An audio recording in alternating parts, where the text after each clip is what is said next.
Phone आ गया था क्या किसी का? चलिए,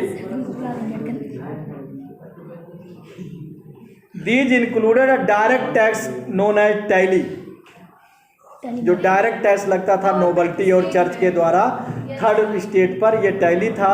और जो चर्च केवल अपना अलग से करता था 10% जो उसका।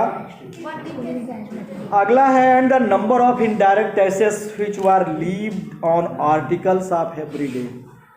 जैसे आज हम जीएसटी लगाते हैं तमाम चीज़ों पर, तो ऐसे ही डायरेक्ट टैक्स और इनडायरेक्ट टैक्स थे। लाइक सॉल्ट और टोबैको, भाई ब्रिटिश लोगों ने भी तो साल्ट पे टैक्स लगाया था, उसी को करने के लिए डांडी मार्च किया गया, साल्ट सत्याग्रह।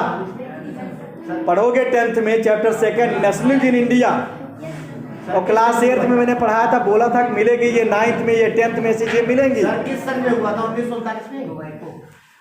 मारेंगे 1930 में। अच्छा, सिविल डिसोबीडियंस मूवमेंट, सविनय अवज्ञा आंदोलन 30 में शुरू हुआ, 31 में बंद हुआ, फिर 32 में शुरू हुआ, फिर बंद हुआ। Yes sir. पिछली साल की बातें याद नहीं है। अरे सर, 39 का देश आगे देखिए, द बर्डन, बुक बंद करके न बैठिए और अंडरलाइन करते रहिए, फिंगर रखो उस पे।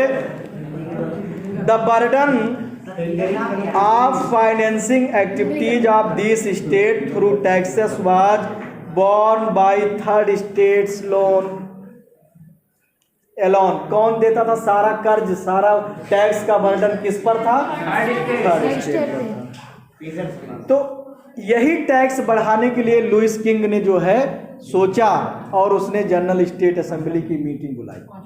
आगे देखते हैं हम, द स्ट्रगल टू सर्वाइव,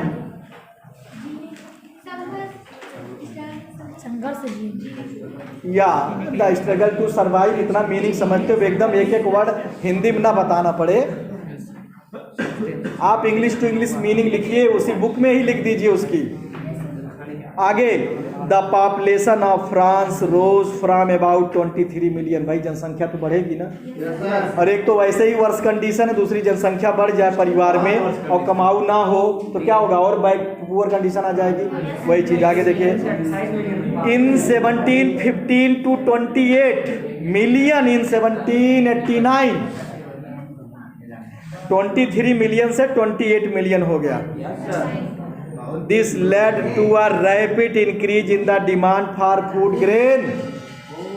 अभी बैठे रहिएगा, ये पेज होने दो। अमित समझने का प्रयास न मारेंगे, बस केवल बोलते हो।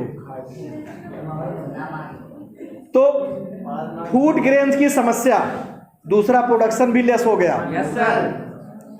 ड्यूरिंग द डॉट कंडीशन या फेमाइन कंडीशन जिसको हम कहते हैं, severe cold, production of grain could not keep pace with the demand, मतलब जो भोजन की डिमांड थी उसको पूरा नहीं कर पाया, उत्पादन नहीं था उतना, उस समय ग्रीन रिवोल्यूशन नहीं था। So the price of bread which was the staple diet, मतलब मेन भोजन ब्रेड, उसकी दाम बढ़ गए। Majority rose rapidly, most worker were employed as labour in workshop whose owner fix their wage. अच्छा, कामगार लोग जो थे, मजदूरी तो फिक्स थी, उस रेशियो में उनकी वेग नहीं बढ़ी, मजदूरी नहीं बढ़ी, और एक्सपेंसेस या महंगाई बढ़ गई।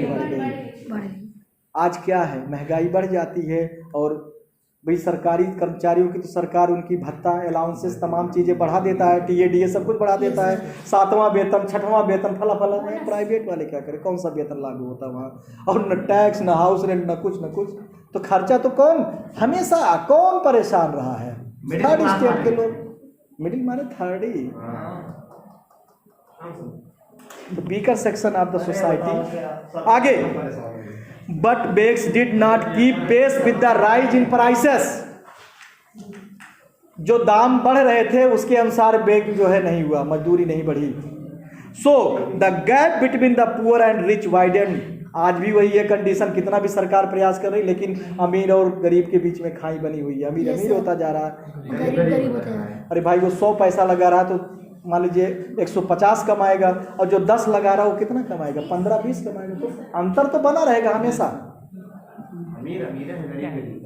आगे, things became worse whenever drought और हेल रिड्यूसेस, बर्फबारी हो जाए, जैसे मौसम था, चलिए बच गया, अभी तो होना था कि बारिश होगी, बारिश तो चल जाती है, लेकिन जब हेल स्टोन, ठंडियों में देखते हैं ना बर्फ भी पड़ने लगते हैं, और पता चला हमारी सरसों फूल के रेडी हुई है और कट कट के नीचे, गेहूं की बाली तैयार हो कट कट के नीचे, पोटैटो पोटैटो पता चला मिट्टी खोदना नहीं पड़ा, ऊपर आ गया। आदमी किसान हमारा क्या करता है, उसको रखता पक जाए तब हम खोदेंगे ना, कच्चा कच्चा खोद के क्या करेंगे। अभी तो 100 रुपया 90 रुपया पसेरी आलू हो गया, अब इसको स्टोर भी तो नहीं किया जा सकता, खरीद के सूख जाएगा। अभी इसीलिए सस्ता हुआ है क्योंकि वो स्टोर अभी नहीं कर सकता है। अभी एक पसेरी लाओ, 1 हफ्ता 10 दिन खाओ, और पता चला अभी सस्ता हुआ, आदमी चाहे तो 5-6 कुंटल करके रख ले, लेकिन क्या करे 5-6 कुंटल ना 1 महीना बाद वो 2.5 कुंटल मिलेगा आपको, और काम लायक भी नहीं होगा। तो आगे देखिए,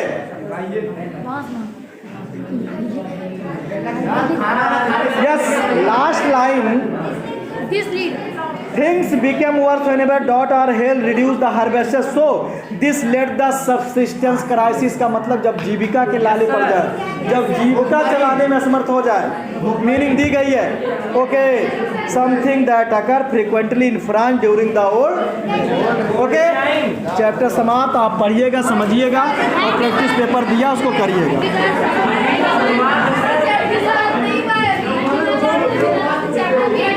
टॉपिक समाप्त हुआ है। मजा आ गया।